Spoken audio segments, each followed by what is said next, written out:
comer la ballena. Welcome aboard. My name is Tori, and I'll be your captain and storyteller today aboard the Tinkerbell. For your safety, please remain seated at all times with your hands, arms, feet, and legs inside the boat, and please supervise your children so our story doesn't take any unexpected turns.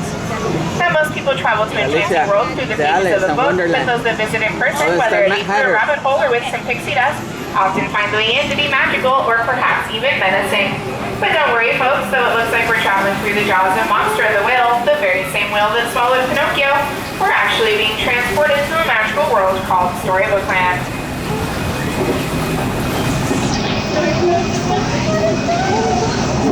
Oh, that's so cute. It's so tiny. And of course, our story begins with Once Upon a Time, and in this case, a big bad wolf whose cave is coming up on our left.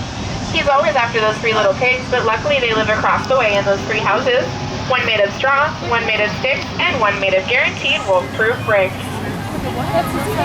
And now our story takes a strange turn, for coming up on our left is a quaint English village that's home to Alice, where one golden afternoon she followed the white rabbit down the rabbit hole and fell down, down, down into Wonderland, where things became curiouser and curiouser from there.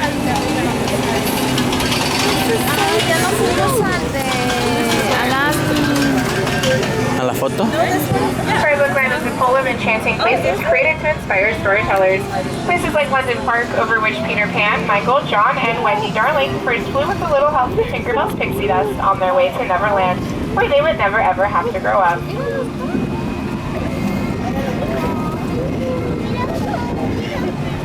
And places like Agrabah, City of Mystery and Enchantment, where a street rat named Aladdin first bumped into Princess Jasmine in the marketplace and stole her heart. Though they came from two different worlds, through the power of love and the help of a genie, they were soon married and now live happily in the Sultan's palace.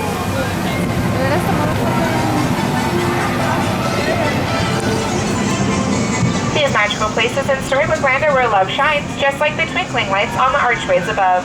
The very same archways which Princess Jasmine and Aladdin flew over, sideways, and under on their magic carpet ride to a whole new world.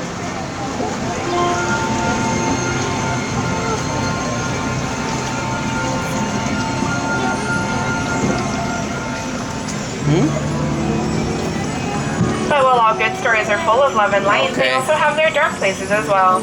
Places of mystery like the Cave of Wonders just ahead. Its treasure bears a curse that can only be lifted by the genie of the lamp. Legend has it, whoever sets the genie free will be granted 3 wishes.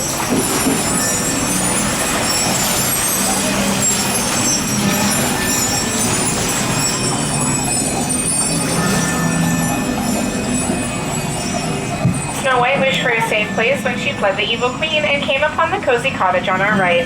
It's home to the 7 dwarves who offered her shelter in thanks for her kindness. If you look closely, you can even see their mind and hear them whistle while they work. And Cinderella wished to go to the ball, but her wicked stepmother forbade it, leaving her behind in the Blue Roof Chateau on our left. Her fairy godmother granted her wish, but when she didn't return home by midnight, her coach turned back into a pumpkin, which is still up on the bridge. But while magic has its limits, thankfully true love does not, and Cinderella and her prince now live happily in the castle on top of the hill.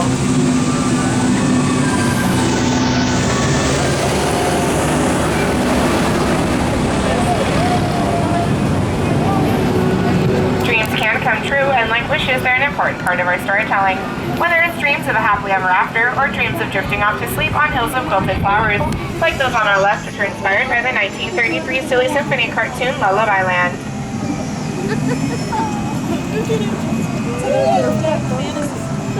There's magic everywhere here in Storybook Land, even in the miniature plants, which will never ever grow up thanks to enchantment from Tinkerbell. This is one of the many things that made this a favorite place of master storyteller Walt Disney, and continues to inspire new stories to this day.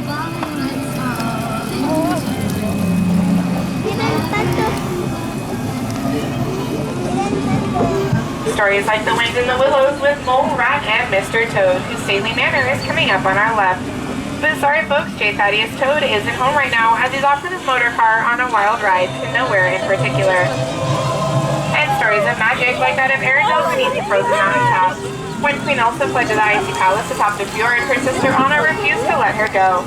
That act of true love showed that family can weather even the harshest of snowstorms, and allowed Princess Anna to ask once again, do you want to build a snowman? And in the Alpine village on the right, a woodcarver named Geppetto wished upon a star for his wooden puppet to become a real boy. When Pinocchio saved him from the belly of a whale, the blue fairy granted that wish. Geppetto's wish was like that in many fairy tales, just like a little mermaid named Ariel whose wish led her to follow Prince Eric to the castle coming up on our right. It inspired her to leave her life under the sea, take her first steps on unsteady legs, and finally become a part of our world.